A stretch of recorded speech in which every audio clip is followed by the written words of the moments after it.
Hello, can you see me okay? Good to see you.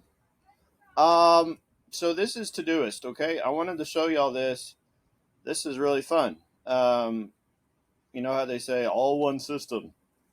It's the way to go. It's the way of the 90s. Well, guys, this is 2022, just so you know.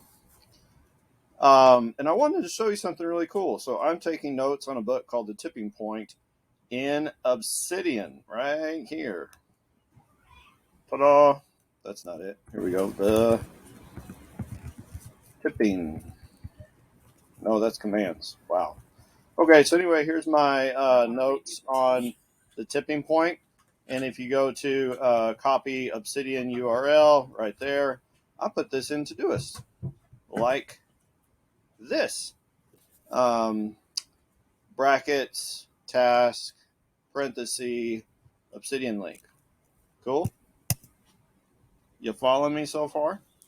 And then the fun thing that I haven't really found that Obsidian can do is a reading tracker in the description with the link to Notion. So you got Todoist, Obsidian, and Notion all together. Some of y'all may say, well, can't you just use Notion for note taking? Yes. But there came a point where I was at the hospital with my wife and the internet didn't let me use Notion. So I'm like, I need something offline. So I went with Obsidian and it's awesome. You know what? Notion is also awesome. It's all kind of in this nice little ecosystem. And so if I go to Notion over here, I've got my current page, total pages, pages per day, total read until. So today I'm supposed to read round up 11 pages to get to page 42.